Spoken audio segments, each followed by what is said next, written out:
You're listening to the Pittsburgh Piledriver Podcast.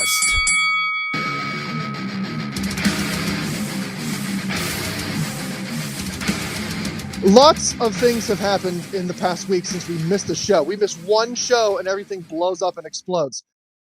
I could have swore it was last year at some point, like at the end of January or end of February or the end of quarter one. We're like, we're only a few weeks in and look at all the crap that's happened now, blah, blah, blah. It feels like it's a repeat. We're on repeat all over again. Everything is happening all over again.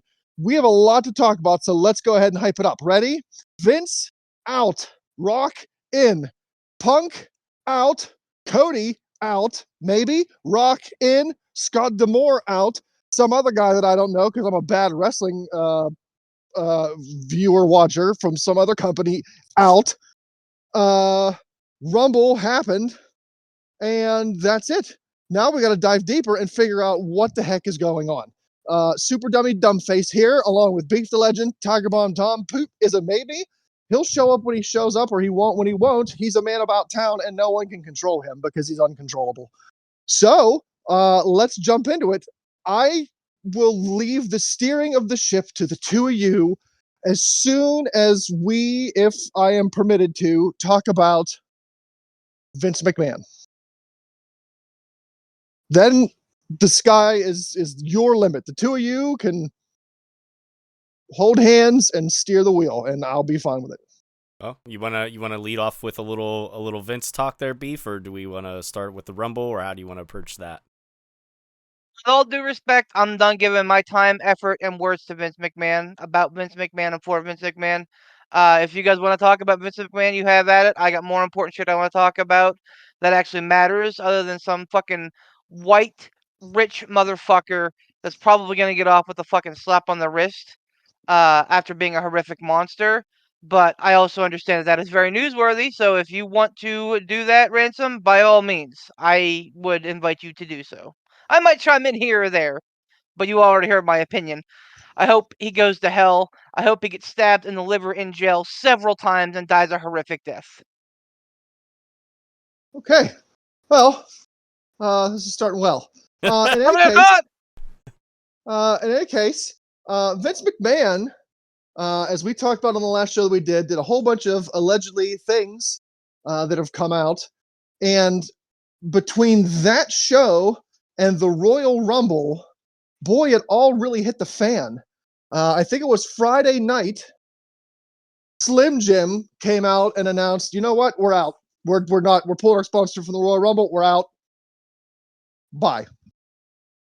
Later, I think that same night or the next morning, like it was in very quick succession, it was announced or leaked or something that Vince McMahon had resigned. He's done, completely out of WWE. Well, yeah, well, I meant fair point. Air quotes. It's happened before. Fair quotes. point. Air quotes. Resigned.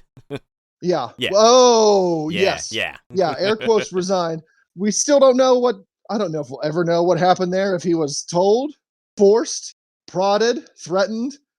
I don't know. But you're right. Air quotes resign because I don't think he steps down on his own. That's not a Vince McMahon move. But in any case, he, quote, resigns from the board, like done. It was announced that he has nothing to do with WWE anymore. Or TKO, he's done. I think he still holds shares, but like Anybody can hold shares, influence, yeah. yeah, like he's like done.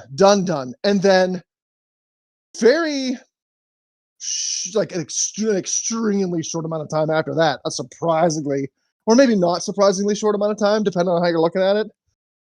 Slim Jim announces, oh, by the way, we're back in on the Rumble. We snapped out, Hey, snapped guys. back in. Snapped Snap. it out. Snipped it out. Yeah, we Thanos snapped ourselves out. Somebody Thanos snapped us back in. And all is right.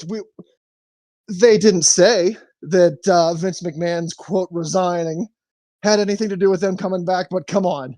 Like, if you can look outside and tell if it's daytime, I'm fairly certain you know exactly what transpired there. Like, Yep. Slim Jim was like, we're done. And I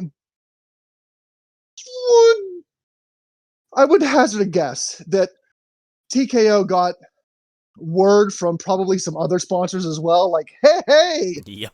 bad news bears here. We're going to have to rethink all this.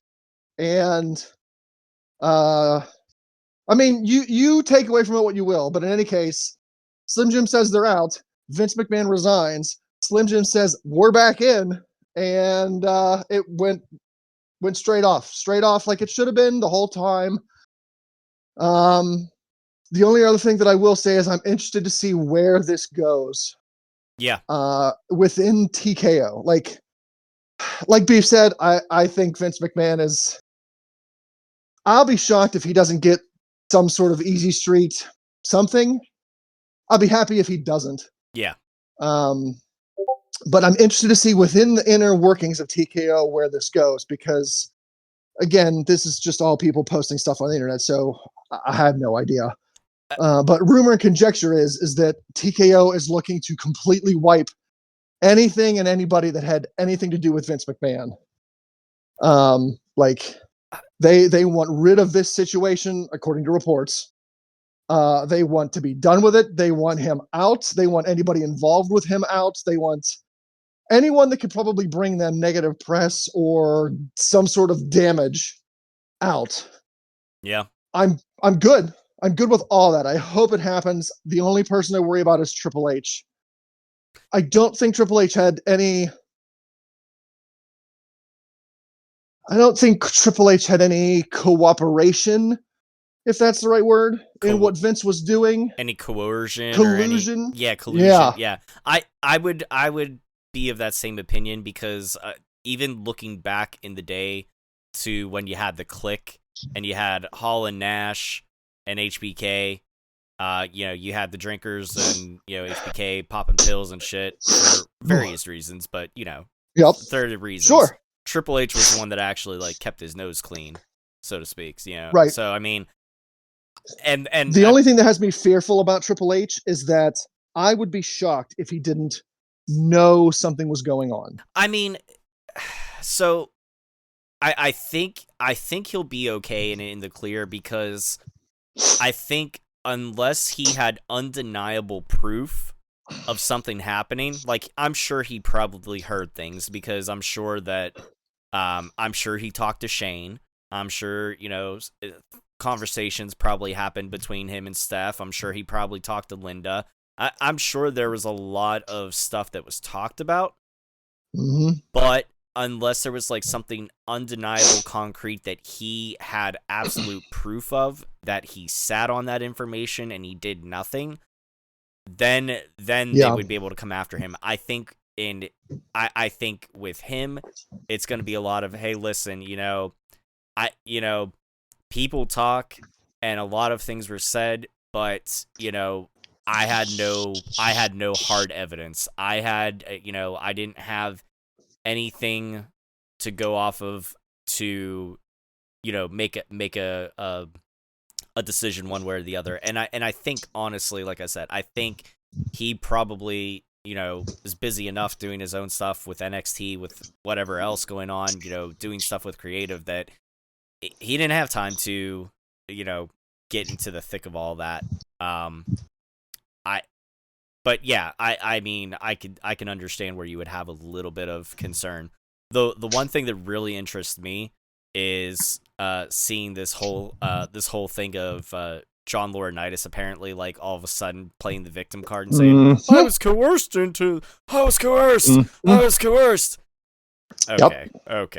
Let's be real. Now, I have not read all of that court document. It like we've said before, it's out there.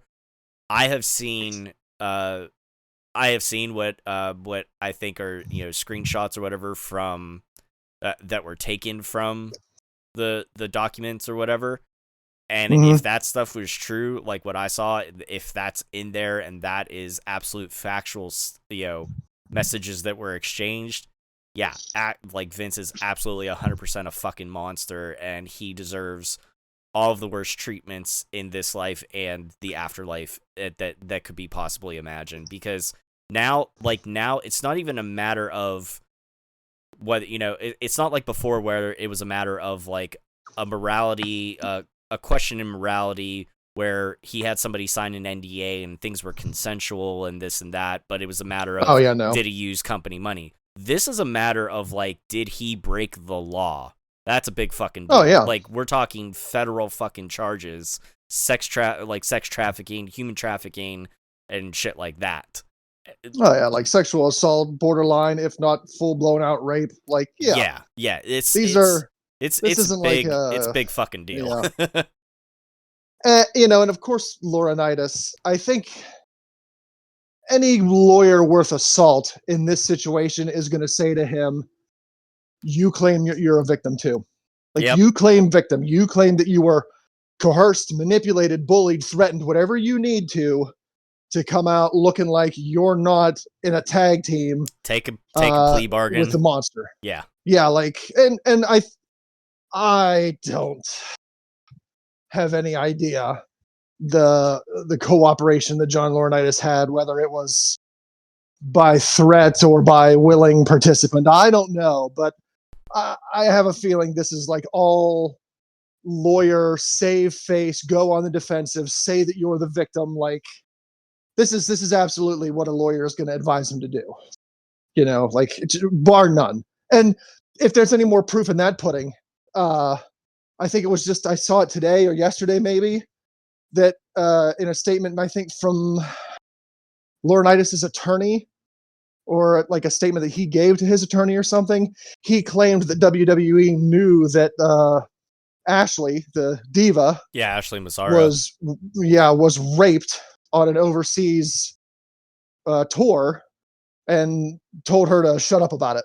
Like, yeah, I remember. Laurinaitis is coming out now and claiming that, like, WWE knew, we knew it happened. Vince told her to shut up. We knew it happened. Vince did it. He told her to shut up.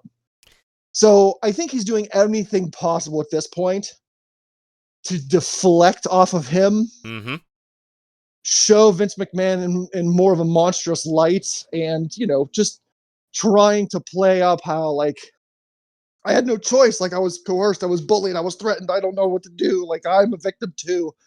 Again, don't know if he is, but it's another one of those things where it's like, it's an awful big coincidence that now all of a sudden you're claiming, like, oh, victim, when before your mouth was shut, you were good.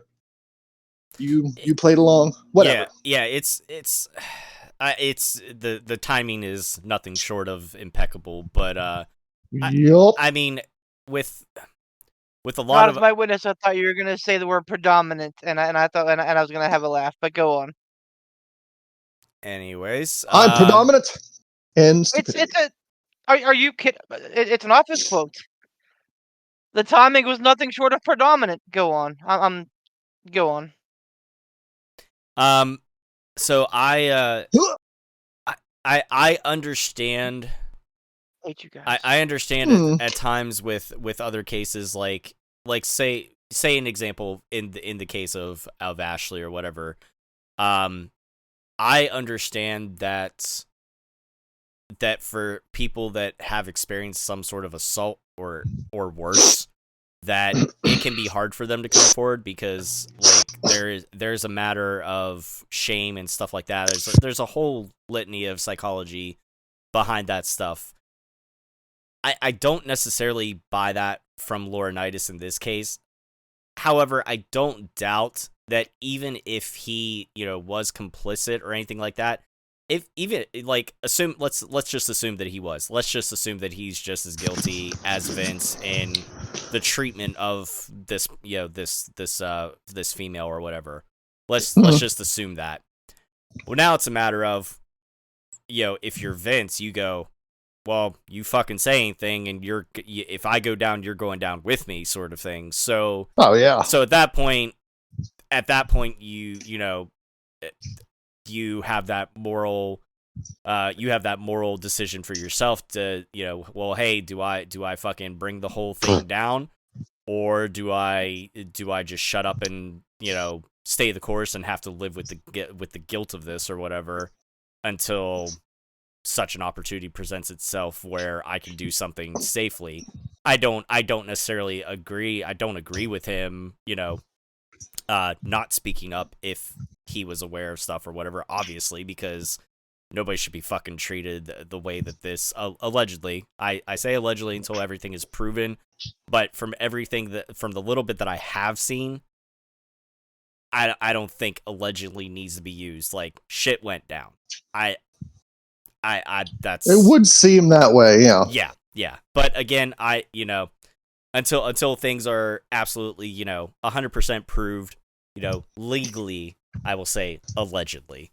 Not that I'm worried that Vince or WWE or TKO or anybody is gonna fucking come and sue the podcast, but slander. You're welcome to all my nothing. Enjoy it. Slander is slander. So I mean, I'll fucking err on the side of caution. But I think it's one of those cases where, for Laurinaitis at least, the stars aligned, and now it's like, okay, well, I have nothing to lose now. It's more or less like I can try to save some face and say, give it a Hail Mary. Like, what's the worst that's gonna happen? I'm gonna get convicted anyway. I'm already fired. Yeah, exactly. So I think what you'll probably see end up happening is Laurinaitis taking some sort of plea bargain or whatever.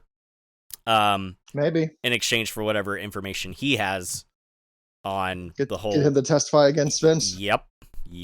I wholeheartely believe that you'll see that happen, but it'll be interesting, to say the least, to see how this all plays out, because Vince has been able to dodge so many bullets in the past, as it were. Fucking. He's covered up stuff before. Snuka, fucking. He got away from, he got out of the roids. Came out of the steroid roids trials thing with the feds. Yep. Came out from that. He's slippery, man. He's the slipperiest man I've ever heard of. I will say this. TKO doesn't want this going to a criminal trial, because Vince McMahon strikes me as a wriggling slime. Mm-hmm. And if any defense attorney brings up an option for him to have a lessened sentence or an easier time if he brings people down with him, I think he will absolutely do that. 100%. And I think this whole fucking company's a house of cards. I think now, I mean, there's going to have to be words like implicit, and they're going to have to decide what the standard is for who knew what, should have done what.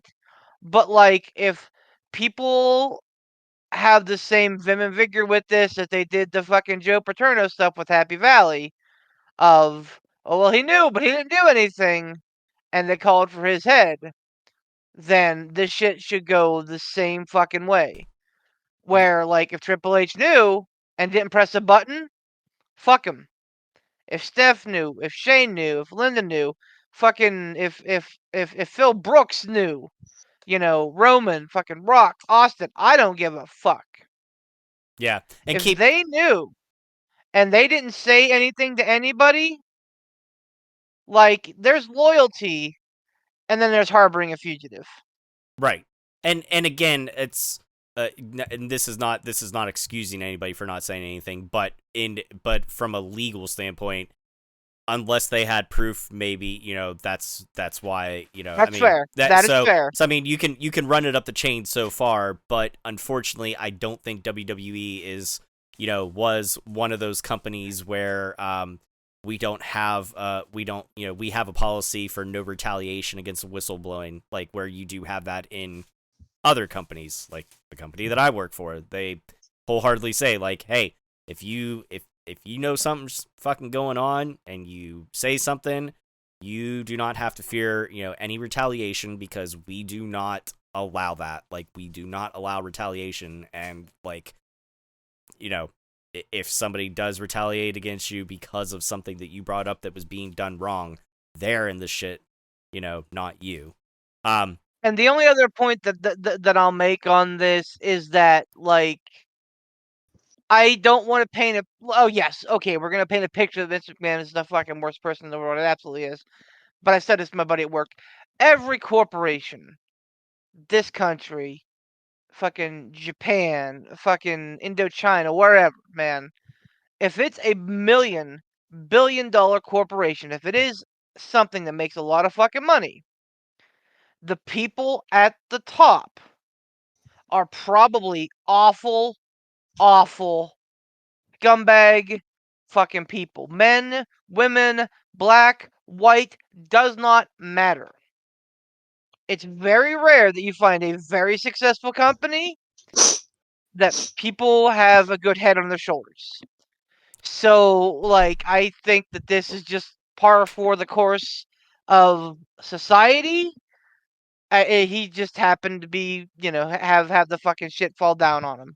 And keep in mind, though, with all this, as it currently stands, this is only a civil case. It's not been elevated up to a federal thing yet. Right now, it's right now. Feds are investigating, but they haven't brought charges on it. Right, that's fair. Right. Yeah. So at the moment, this is still Feds are looking into it, though. Yeah, I thought I saw something about them possibly seizing Vince's phone or something. I'm not sure. I can't 100% remember, but at the moment, this is as it stands, like the lawsuit that's being presented from the victim, it's at a civil level, which is crazy considering all the information that we're all slowly starting to find out, or have found out with the transcripts that are available. I think it's a matter of time. It's a matter of time. Oh yeah, agreed. Yeah. All right, we've harbored a fugitive enough by talking about Vince McMahon. I know Beef doesn't want to talk about it anymore. There's a lot of stuff that you two do want to talk about, so let's go ahead and roll into that. Somebody do a thing and say some words. How was that Rumble? I didn't watch it. Which one? Which one? I think the women's Rumble was tremendous. I think it was better than the men's. I think that this was the best women's Rumble. Agreed. In the history of the company. Yep. I think that they have, and this is really the first time that we didn't see a ton of talent from NXT as well, or a ton of like legends come back. Like, I'm fine with that. Yeah, exactly. Me too. They had enough people that they could feature. They didn't need to bring back Lita and Trish and Tori. Don't need to see them. I was gonna say, they brought in Jordan Grace. Like, that's insane. And featured her well. That's mind blowing. Yeah. I loved it, man. I thought it was fucking tremendous. I thought the story throughout was great. Mm-hmm. I thought it was, and you're gonna fucking bash on me. I don't care. Fucking Nia Jax eliminating 8 people was great. Made her look like a powerhouse. Makes her look like she is a credible threat to Rhea Ripley in Perth. We all know Rhea Ripley's not gonna fucking lose in Australia. But the goal is to build up Nia Jax as someone who can, and I think that they did that. And allowing Jade Cargill to be the one to take out Nia Jax was fucking amazing too. So, like, it serves two purposes. And again, like I love seeing the NXT ladies come in. That's always one of my favorite things. So I was a little bummed that we only saw a couple, but like I'm also fine with the ones they chose. so I don't know if you have it pulled up, and maybe we can do this later on in this first show or whatever. As far I'm sure people are going to be asking about the standings and everything like that. Oh yeah, I can do that. While you guys are chatting about legalities, I was actually doing that. Oh, so. nice, awesome. Dude, that was crazy to see. The how the final, from the fifth and fourth spot getting eliminated at the same time, Bianca and Tiffany Stratton. Like, that was crazy to see Tiffany technically make it to the final four and Bianca was just outside of it. I was like, oh man. Yeah. That was pretty crazy. Tiffy time.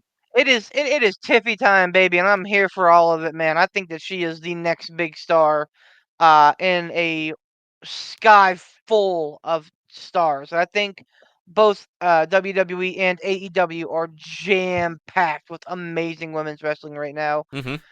So, like, we'll talk about the men a lot because, that's kind of the way of things. But honestly, right now, I'm probably a little bit more psyched for women's wrestling than I am men's wrestling, all things being equal.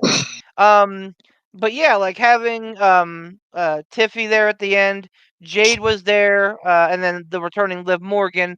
Say what you will about Liv. I know that a lot of people like her.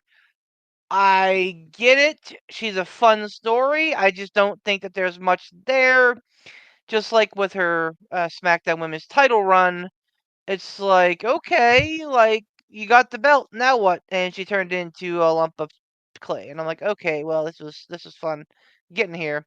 So I get that she appeals to a lot of people. It's just not my thing. I would have rather seen Becky there, Bianca there, whatever. Anyway, but yeah, women's match was great. Yeah, and obviously, like, in the case of both the Rumbles, but especially this one, like, the right person won.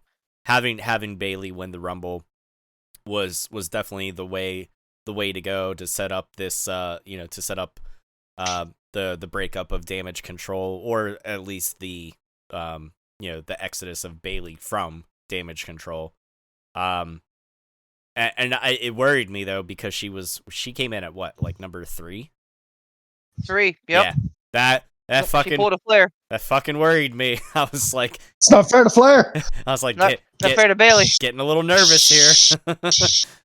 But I think the other believable route they could have gone was having Jade Cargill win, but I think agreed. I think she looked great.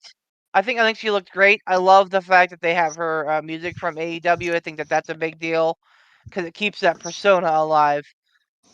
I think there are still some rough edges, and we saw a little bit of it in the Rumble, but she has enough persona, and like God knows there was enough other stuff going on.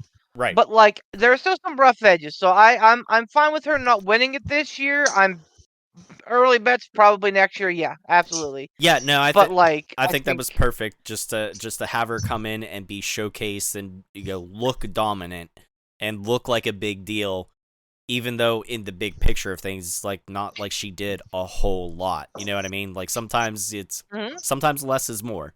So I think that was a great way for them to make her look strong. So you got her over, you got Bayley over, you got Liv Morgan, also getting over, coming back off a return. You got Tiffany Stratton over because she made it to the Final Four.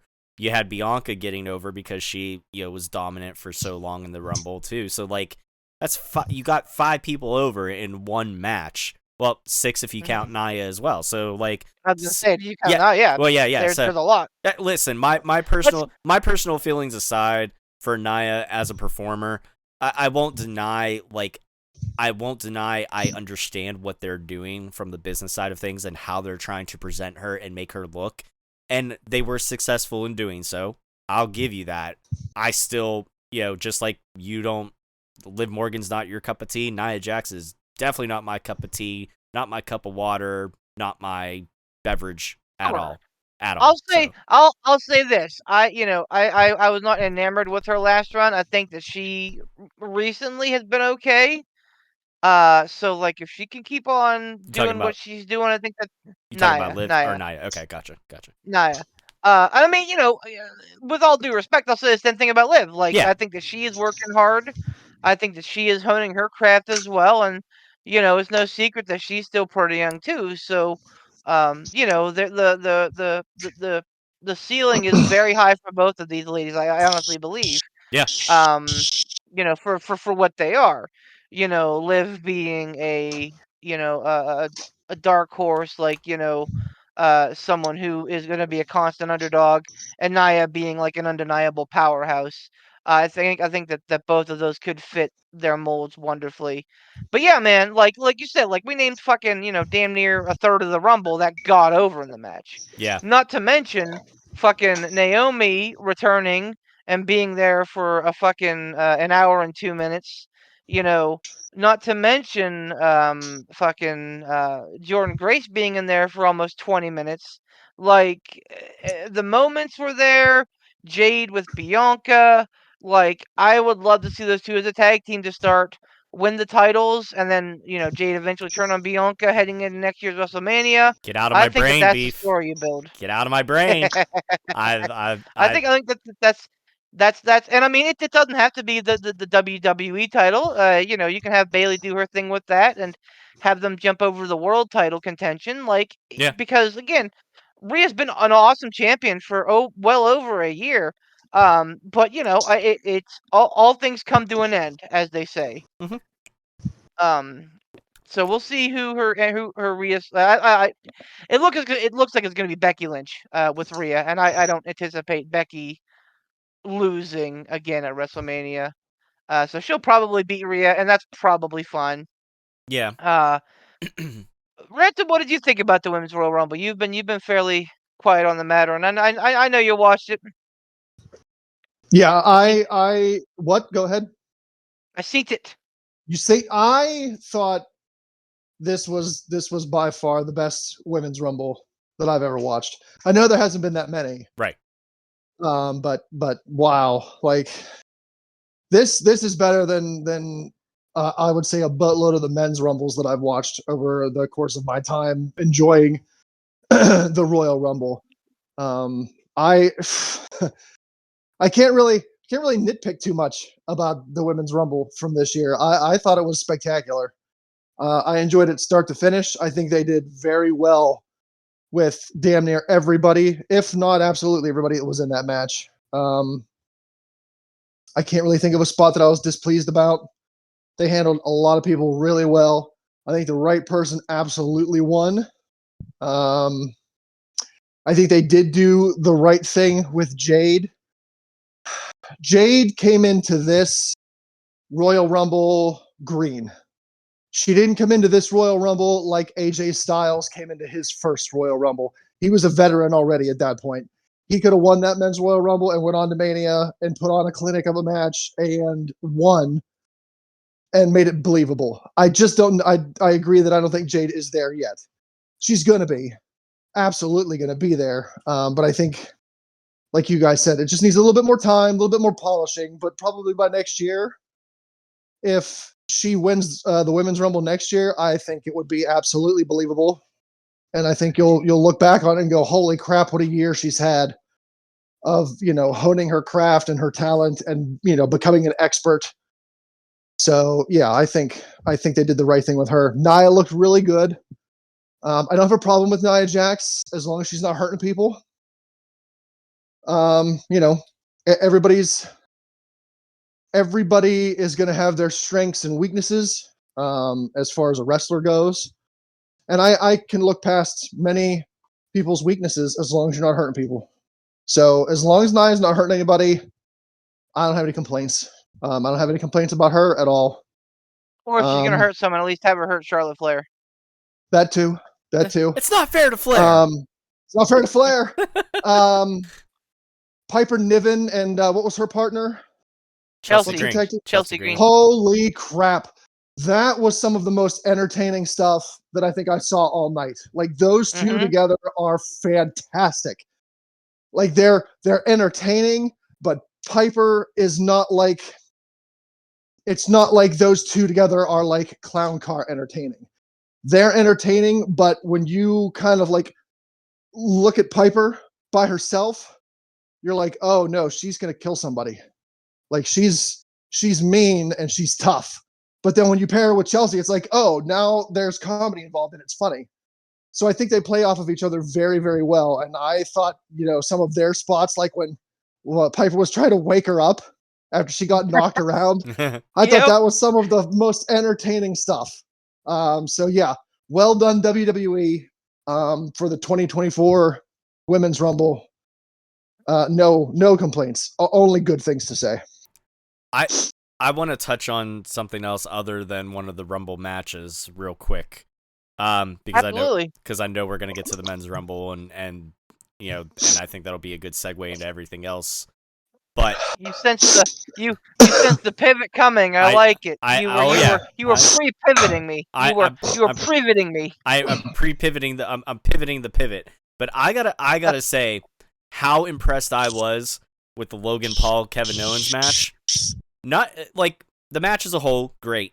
I didn't expect it was going to be a stinker by any means because you got Kevin Owens and for, as athletically gifted as he is, Logan Paul, it's amazing. It's still amazing to think that this is only his, I can't remember what number match, but honestly, like this is like less than 10 matches that he's had in WWE at all.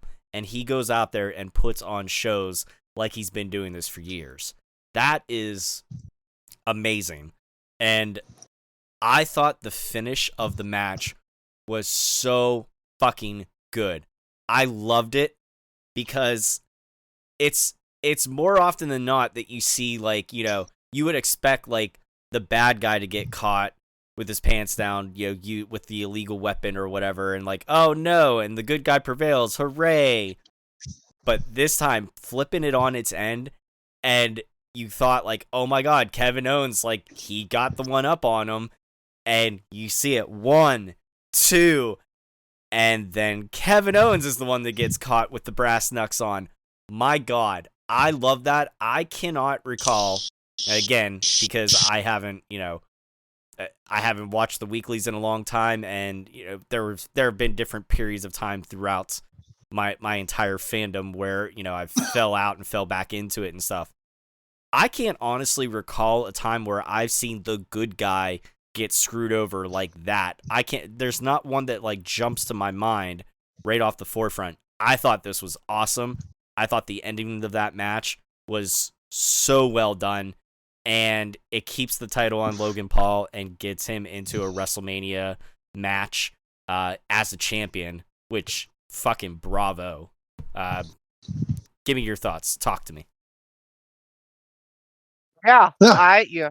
I mean, I don't have enough superlatives for Logan Paul anymore, other than like Shawn Michaels-esque. Like, and Pretty damn close.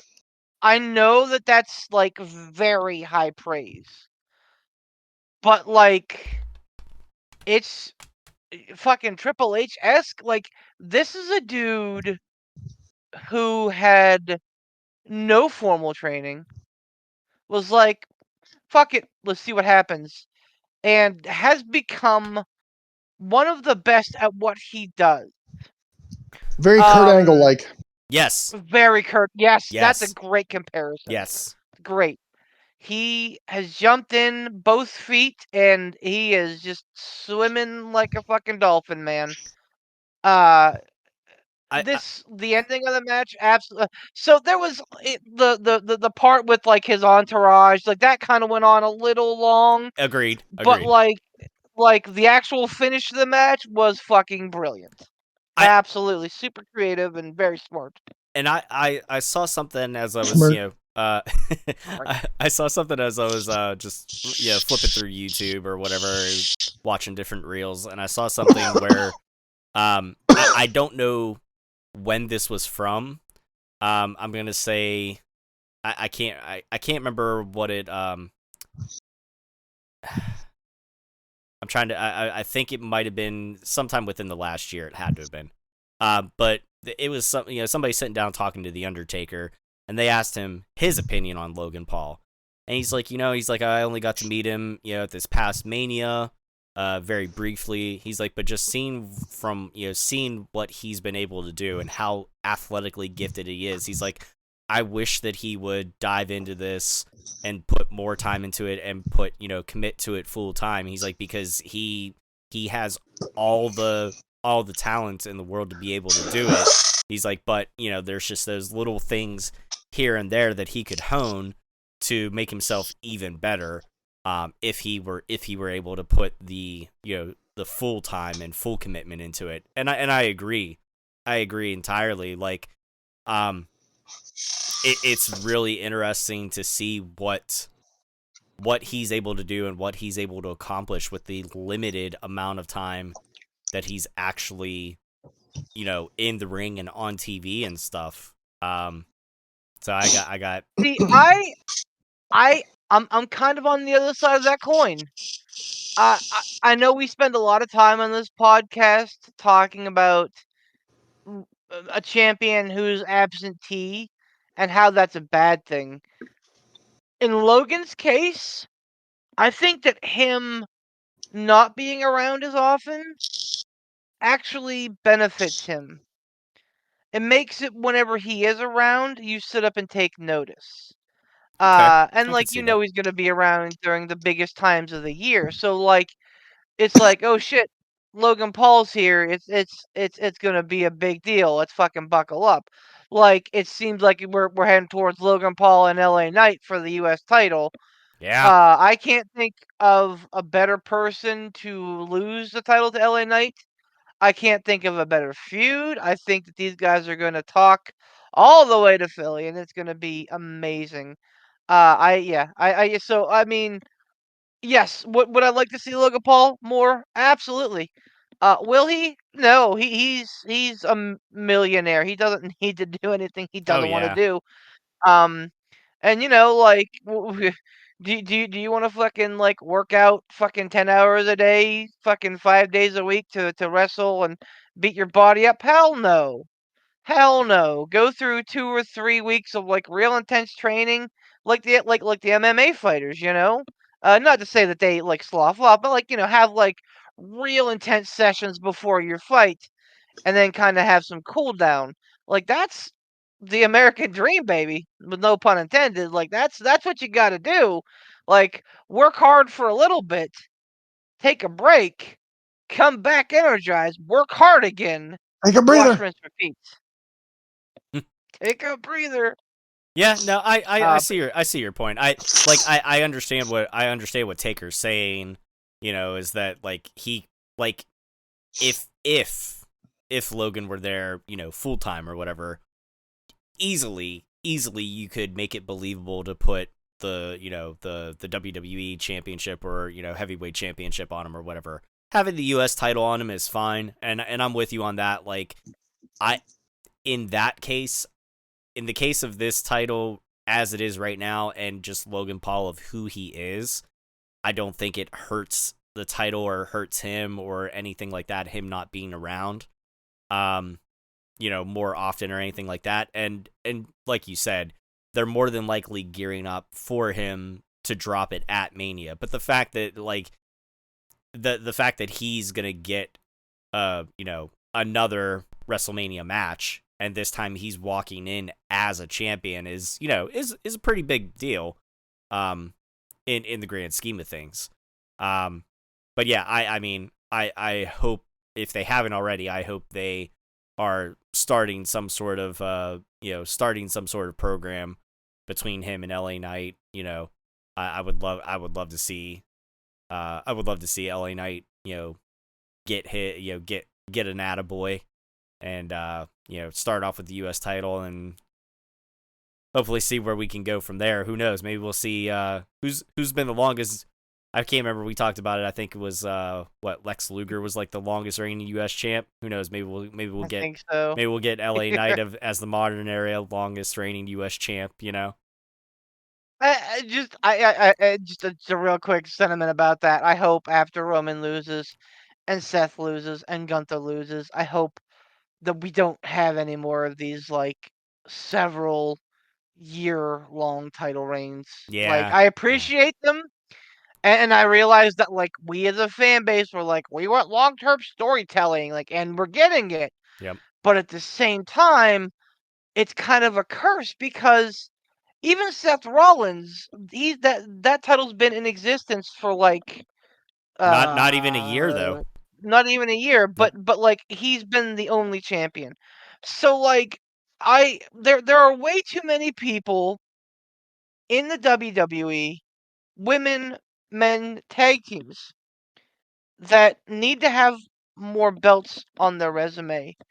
So like I understand that it's important to like justify the legitimacy of the WWE title and of the Intercontinental title and make them important again. And it's done that. It is but I mean, come on. Like we're done here. No. I agree. Um There's it's a matter of balancing things out. Like sure. it's now that I'm thinking about it, I'm like, who are the tag team champions? Judgment Day. That's right. See, I feel Balor bad. and I feel bad. Balor and Priest. Yeah, I feel bad for not knowing that. Like because the focus has been so much on the the World Heavyweight Championship, the WWE Championship, and the Intercontinental title. To be perfectly honest, but Yeah, man. you know, Yeah, so that works as a great pivot. Let's talk about the men's Royal Rumble. It's been you guys talked about like a roller coaster ride since we last talked. It has been that and then some mm-hmm. with the WrestleMania main event scene. From like knowing what we were going to get to like questioning what was going to happen. Things are still kind of foggy, but they're taking shape a little bit. So let's start at the Rumble. The men's Royal Rumble was good. Wasn't great. Wasn't anything to write home about. But like I think it's in the top half of Royal Rumbles. They didn't have any big surprises except for Andrade, which I think we all were kind of expecting anyway. Um, no big surprises, no big returns. Nothing really noteworthy. But again, like if you spend your time going back and watching some of the older Rumbles like I do, you would realize that like to say that you're in the top the top 10 Royal Rumbles is not like a giant feat because some of the ones like pre-19 hell, pre like 2010 were just not great. Yeah. Uh, It was a good start off with you know, good start with Jimmy and Jay. I thought that was yeah, a good way to kick it off. yeah. Carmelo Hayes having a good show and is great. I think the biggest kind of like elephant in the room on this one, because we talked about, would it be Punk, would it be Cody, would it be Gunther winning, and like at various times it was reported that that each was going to win, and that we all kind of fell on the fact that we'd be okay with any of those results, and I think that truly Cody winning is fine. I'm it's unexpected because that puts him in a pantheon of guys who have won back-to-back Rumbles. Yep. That being Hulk Hogan, Steve Austin, and Shawn Michaels. Yep. Like the three biggest names, I think, in WWE history. Agreed. I At least, was I mean, I think I don't know if anybody didn't pick Punk whenever we were doing all of our picks and stuff like that. I think everybody picked Punk. It was just varying degrees of points and everybody. stuff. Except for Scooby. Scooby picked The Miz. Okay. Well, he has his sights set on the Loserweight Championship, so that's fine.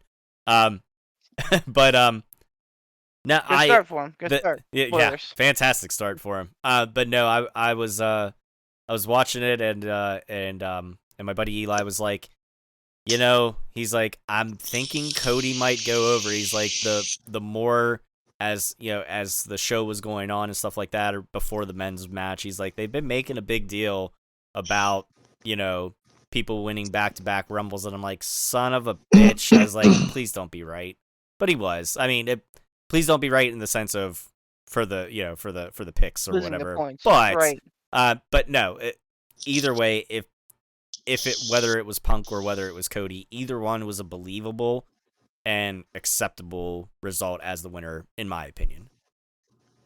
I'll tell you who had the best Rumble, and that was Braun Breaker, which is incredible because if you believe the dirt sheets, he wasn't even supposed to be there. He walked into Brock Lesnar's spot. He eliminated everybody that Brock Lesnar was going to eliminate, which, by the way, tied the amount of eliminations in the Rumble with the Rumble winner of 4. Interesting. Yeah. And he looked like a powerhouse, and then eventually got eliminated by Dirty Dom. Yeah, I was gonna was... ask. I was about to ask because I couldn't remember who eliminated him, but I wonder had Brock been there. That was the plan. If they were gonna have Dom eliminate Brock, that would have been absolutely insane. Jesus. Yep, that was the plan. Wow. So it doesn't carry quite as much oomph with Breaker, but like I think that this is kind of the breakout that he needed. He's found himself, and it's gonna sound weird to say renaissance, to say that he's had a little bit of a renaissance in NXT, but I think that he fell off. He was like the colorful NXT tie-dye NXT champion. And we were all like, okay, well, like this is the rose that grew from concrete, like this is the guy who got through, like this is the guy we all expected. And then he became boring, and then he lost steam to guys like Mello, guys like Ilya Dragunov, guys like fucking Trick Williams, and kind of found himself scuttling around until from the fucking heavens came Baron Corbin. And this feud with Baron Corbin that turned into a weird tag team to win the Dusty Classic. Like, now I'm like, okay, Braun Breaker's back. Like, this is a thing that's happening now. Team Wolf Dogs. Love it. Team Wolf Dogs. Yeah, I mean, like, he had a great fucking Rumble. Since you brought up his name, you wanna know something interesting? So Baron Corbin previously, the last time I believe that he was in the Dusty Cup, he was teamed with Rhino, and they lost in the finals. Baron Corbin got to finish his story. He got to finish his story. And I'll tell you what, like, it's a catchy little thing, but like, I'll be happy once Cody wins, because then we can stop hearing the words finish the story, because I feel it's kind of like lost its luster a little bit because of how it's been treated. It is absolutely a meme at this point, and you know what? Absolutely. I say this and I laugh about it, but it's also like laughing through the pain of the unknown currently is what it is. It's a coping mechanism. but absolutely. But it brings a smile to my face to see Baron Corbin finish his story. I'll tell you, man. Good for him, though. Honestly. Very, very weird aside, but yeah, like good for Baron Corbin finding some success in his second run in NXT. He's killing it. Ransom, talk men's Rumble. Your thoughts? Oh, I'm still waiting to talk about the U.S. title match. Sorry, we pivoted too quick. No, you fucking flabberjawing. Hold on. Motor So the U.S. title match, Ransom. What did you think? I can't hear you. I'm in a hot air balloon filled with the two of yous hot air just blowing me into the goddamn orbit of the planet. I'm making up for it Holy early shit. before my untimely exit. Well, exit, son. You've made enough up of it. Holy hell's bells. I don't even know. I can't even remember what you two talked about in the U.S. men's title match. It happened. It was probably great. I'm making up for What not did you ask talking me last now week. before someone starts, flapjawing again and I fall asleep? I'm What did telling you you, ask me talk about about? the Rumble. The Rumble, go. Oh, the women's rumble. We back to that? Yeah, the men's Rumble. Yeah. Fuck off. I forgot. Did that match happen? What have you done? I mean, it was good. It was good. Yeah. R-Truth stole the men's Royal Rumble. It's true. Freaking. And the women's. I think that. Yeah. That's all. Yeah. Forgot about that for a hot second. But yeah, I if there's anyone that could get the crowd to cheer Dominic Mysterio on a hot tag, fucking R-Truth. Like, holy shit. Hot tag in the middle of a rumble. That's probably one of the funniest things that I think I've ever seen take place inside of a Royal Rumble match. I do apologize. I mean, yeah, like you guys pretty much covered it. I mean, it was good, but it wasn't, it wasn't, Mount Rushmore of the Royal Rumble. It was good, not great. Well,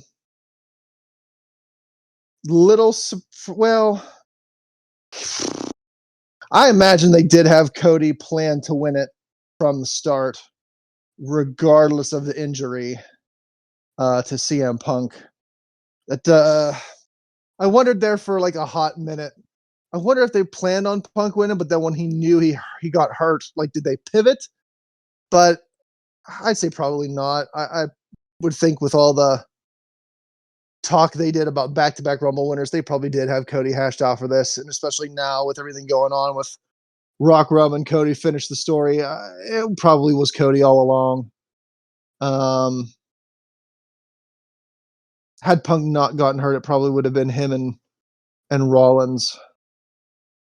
But that was the only kind of like real surprise thing to me was that Cody won. I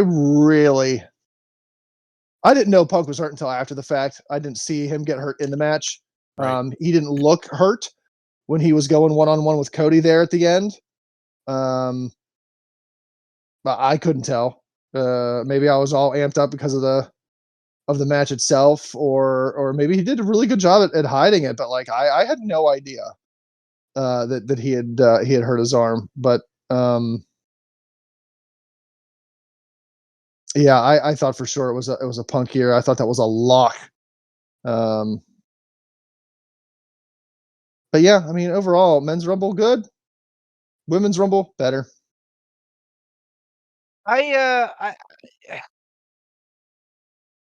Sorry. I think it's interesting that Cody's the one who won, and I think that coming in, I think that he was the one that I think none of us thought would win. I don't know if that was just, bias from him winning last year, or if they just did a really good job of like working us. With the Gunther stuff, with the Punk stuff, like we didn't know how things were going to really play out. And I think at the end of the day, that's all that we can ask for in a WrestleMania in a Royal Rumble. Is having something that we don't see coming but are okay with. Yeah, I want to be Would I have surprised. loved? Yeah, exactly. Would I have loved to see more surprises? Absolutely. Would I have loved to have seen Okada Ah! debut or MJF, which we all thought was we all talked about the long shot, but like we saw Jordan Grace from TNA. Like, would I have loved to seen someone like Alex Shelley or Chris Sabin, Matt Cardona, like yeah, sure, like that would have been a lot of fun. But I think at the end of the day, why this ended up being good And it could have been great. I think last year's was great. FYI, I think last year's may have been the best Rumble of all time. This one's not close to that one, Wow. but I think that you know, the right guy won. I think that there were 3 right guys, but ultimately, the way that things cascaded very quickly afterward, um, Yeah. I think, revisionist history, I can sit back and say, okay, like, yeah, Cody should have won this one. Um, so, uh, should we call this a show here? Because I feel like it's gonna be a hard pivot here Yeah. into like Yeah. talking about the WrestleMania stuff. Yeah. We can. And so like just in the interest of timing and splitting up shows, this is probably a good place to say, What it's a good breakup. before we do that, do you want to run down the standings real quick from the Rumble, and we can end on that? Absolutely. I've been so crestfallen that I haven't even fucking looked at these since the Rumble. It's just been like wrestling has been very unkind to me the last couple of weeks. So I've been very separated by this. But yes, I did have time to put it together. So current standings, and we know that Dave is the champion currently, and I believe he sits atop the leaderboard. Hold on, pulling it up here. He does, along with Amber with 13. I'm not worried. We know what we know what's gonna happen with Amber. She fucking she fucking picked Io Sky and Rhea Ripley in her women's final 4. What? Like, Whoops. yeah. So like we know what's gonna happen with her. And also in the top dog position here is our very own hard luck drifter Poot at 13 points. Oh no. Really? Poots? Okay. Absolutely. Oh, good Yes, job. sir. Yes, sir. He'll get with the old Amber treatment though. He'll do something stupid. I'm gonna put 15 I points on. so here's the thing.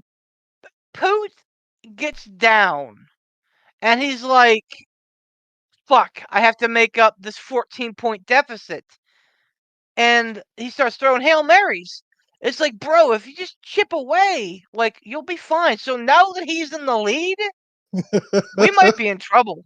Shut up. This might be 14 points this on Nia Jackson Purse. this might be the year of the Bard, baby.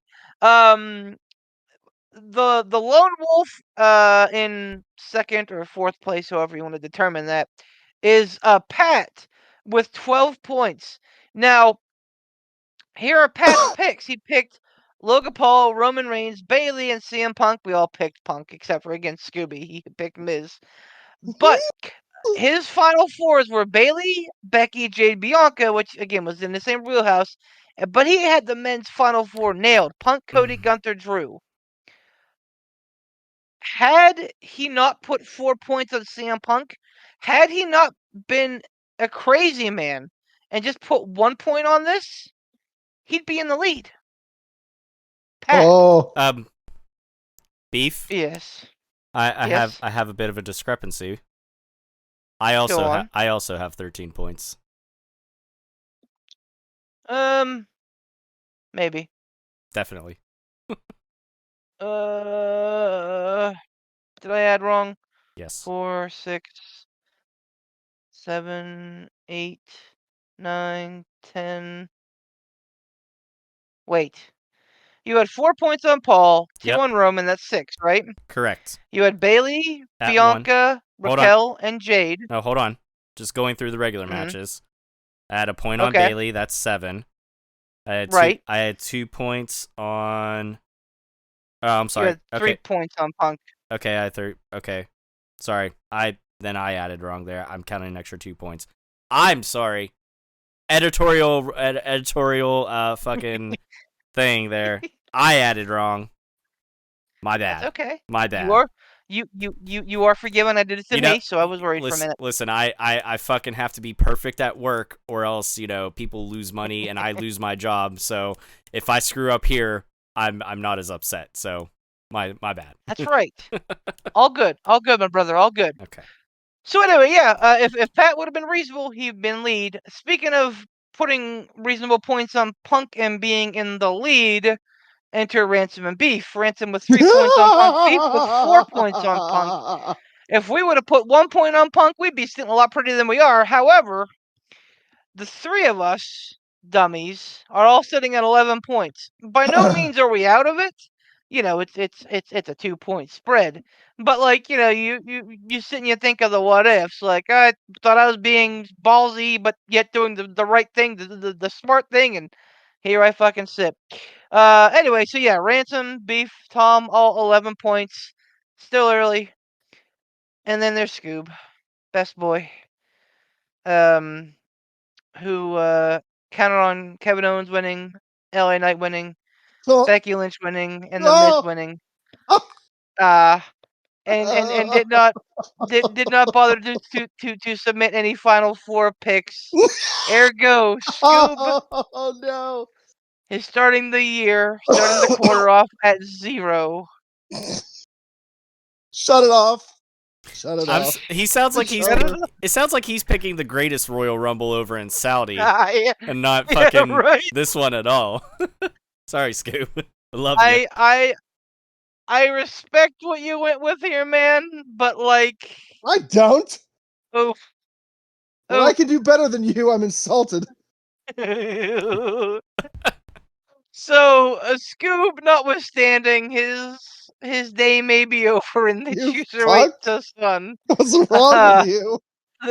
The three of us are sitting at the bottom, but again, it's 2 points, so we gonna be okay. We all gonna be okay. Elimination Chamber's coming up in a couple weeks. Revolution after that. So yeah, man, it's 12 points pick on season, Nia. baby. All right. So there you go. There are your picks, and I know everybody was gonna want to hear them. So there you go. At least we made him wait till the end of the episode. We sure did. That's how we get you. Next time we're gonna bury him right in the middle, so you have to listen to all of our shit. All right. Anybody else got anything to say on the first episode here, or else we're gonna put this baby to bed? Pout! Damn it. Shut it off.